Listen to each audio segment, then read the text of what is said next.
bilang waktu itu tegur almarhumah Sustrini bahwa, "Sus, kamu itu kan masih istri saya. Kenapa kok kamu menikah lagi?"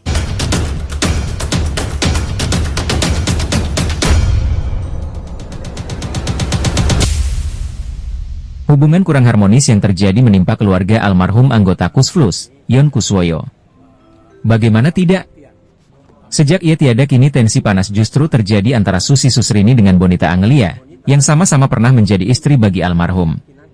Dalam hal ini Bonita selaku istri terakhir sebelum Yon Kuswoyo tutup usia, berniat untuk membatalkan isbat pernikahan yang pada 2023, didaftarkan Sustrini bersama anak-anaknya ke Pengadilan Agama Jakarta Selatan. Meski begitu, sidang itu pun sudah diputus dan majelis hakim mengabulkan gugatan yang diajukan oleh Susrini dengan kedua anaknya. Lantas kini, istri kedua almarhum, Bonita, ingin membatalkan isbat pernikahan Sustrini dengan almarhum suaminya itu. Pertama yang perlu saya sampaikan bahwa kewajiban saya selaku lawyernya Ibu Bonita telah membuktikan bukti-bukti otentik atas peristiwa hukum, atas pengajuan isbat nikah. Nah, isbat nikah ini kan diajukan oleh Sustrini ini dengan alasan bahwa saya ini adalah istri dari Yon Kuswoyo, kan? Tapi pernikahannya itu terjadi di tahun 72 dan di tahun 72 itu dia menikah. Oke. Nah, kemudian di tahun 2000 itu Sustrini mengatakan bahwa saya bukan lagi sebagai istri saudara, bahwa kita sudah bercerai. Clear kan? Nah, kemudian setelah bercerai dengan Yon Kuswoyo dengan adanya surat pernyataan itu, kemudian secara tiba-tiba dan juga di sana terbukti tidak ada kesesuaian antara pengajuan permohonan isbat nikah dengan bukti otentik. Contohnya yang bukti otentik yang saya maksud bahwa di situ dikatakan bahwa dia tidak pernah menikah lagi, ya, sampai wafatnya almarhum tidak pernah menikah. Tiba-tiba bukti otentik bahwa di surat pernyataannya itu ada 2 orang anak dan 2 orang saksi, yang 2 orang itu adalah anak perkawinan Sustrini dengan Yon Kuswoyo, dan yang 2 lagi itu anak perkawinannya di luar perkawinan Yon Kuswoyo. Artinya sudah clear perkawinan dengan Yon Kuswoyo, dia menikah lagi. Nah, dengan wafatnya Yon Kuswoyo tahun 2018, 2023 dia mengajukan isbat. Tujuan isbat ini adalah membuat satu legal standing kepada Ibu Sustrini bahwa saya adalah satu-satu perempuan yang dinikahi oleh Yon Kuswoyo dan sekarang saya sudah legalkan di pengadilan agama, ya kan? Berarti secara hukum negara maupun hukum agama dia dicatatkan oleh KUA bahwa dia adalah istri yang sah. Tapi perlu kita perhatikan bahwa konstruksi hukum dari yang diajukan oleh Ibu Sustrini itu dengan isbat nikah di PA Jakarta Selatan terdapat cacat hukum yang tersembunyi. Contoh otentiknya apa? Cacat hukum yang tersembunyi. Saya ungkapkan saja. Mengaku bahwa dia dinikahi, wali nikahnya adalah ayahnya. Ayahnya sebagai wali. Nah, dia sebagai wali, senyatanya dalam buku nikah itu dinyatakan juga sebagai walinya adalah ayah kandung dari Sustrini. Di situ beragama Katolik. Sedangkan pernikahannya secara hukum Islam. Bagaimana seorang yang tidak sejalan dan tidak sejalan dengan keimanan, ya nggak mungkin lah dia ayahnya menjadi wali. Itu sudah cacat hukum. Justru itu saya menghimbau pengadilan agama lebih cermat kiranya mengambil dalam satu keputusan untuk menilai dari isbat yang dikeluarkan produk hukum dari pengadilan agama itu kembali kepada statement atau ajuan-ajuan yang diajukan dalam isbat itu. Nah, semestinya hakim pengadilan agama dengan melihat adanya cacat tersembunyi sebagai ayah kandungnya yang menikahkan sebagai wali, sudah clear dah. Udah, produk itu gagal tuh. Haji, berarti bisa dibilang pengadilan agama kecolongan gitu, Pak? Soal kecolongan saya tidak mengatakan seperti itu. Mungkin pada saat pengajuan itu kan pengadilan agama tidak punya kewenangan untuk meneliti oh ini benar atau tidak, bapaknya Islam apa tidak, kan tidak punya otoritas itu. Bukti yang disampaikan itu adalah bukti yang dipertanggungjawabkan oleh Sustrini.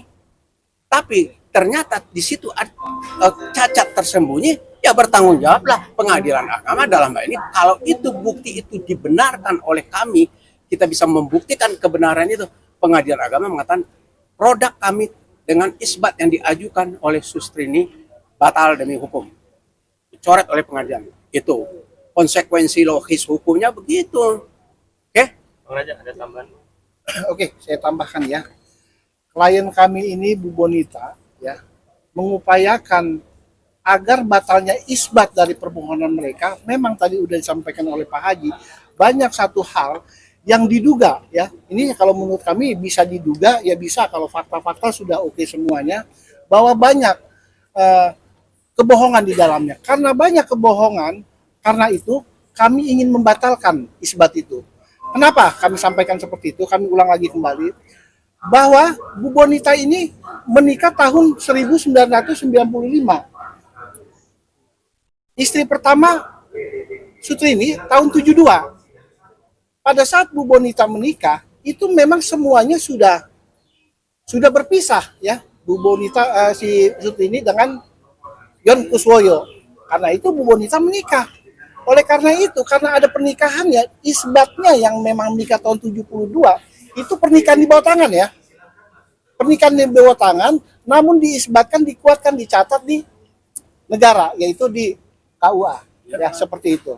Kantor urusan agama. Oleh karena itulah, isbat itu permohonannya ada hal-hal yang memang, satu yang tadi disampaikan oleh Pak Haji, bahwa suami, ya, suami daripada, mohon maaf saya ulangi, bahwa pada saat dinikahkan, ya, Sutrini dengan Yon Kuswoyo itu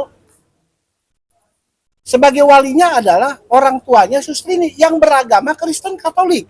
Kedua, terkait mengenai pernikahannya, ada jenjang tahun 95 Bu Bonita ini menikah karena kenapa? Memang sudah rumah tangganya sudah nggak berumah tangga lagi Sutrini dengan Yon Kuswoyo. Ya. Oleh karena itu klien saya menikah. Karena ada pernikahan yang diakui lah bahwa Bu Sutrini ini tidak pernah menikah di tahun itu.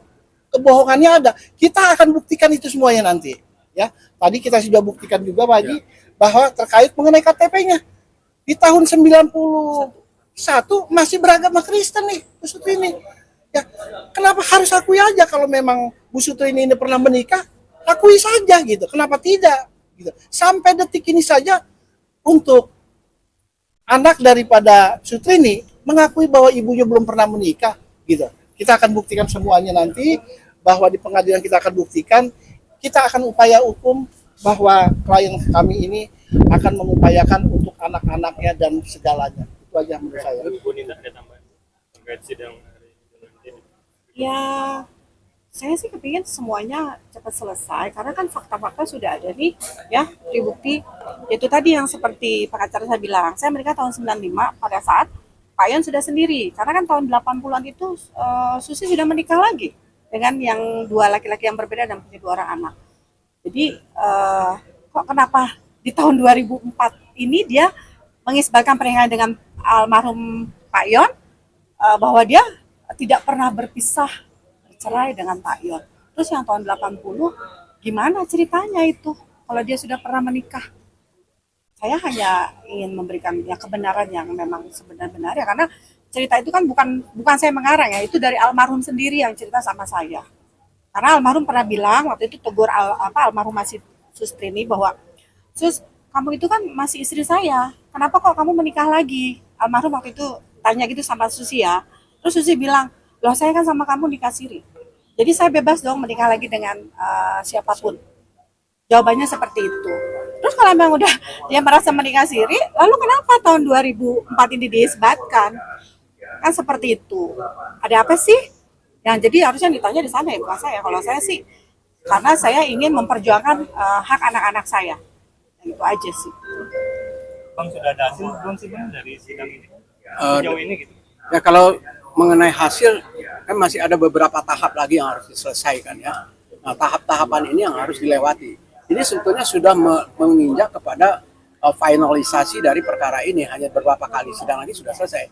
Nah nanti majelis tentunya musyawarah majelis ya, apa yang akan diputuskan. Apakah dikabulkan gugatan kami untuk membatalkan isbatnya atau menerima isbat itu sebagai penguatan oleh pengajian agama. Tapi saya mengatakan bahwa dalam permohonan saya itu tidak membatalkan perkawinan. Beda ya, tidak membatalkan perkawinan, tapi membatalkan isbatnya yang dibuat sembrono. Konstruksi hukumnya jelas, tapi alasan-alasan hukum banyak yang hal-hal yang dilakukan yang tidak benar.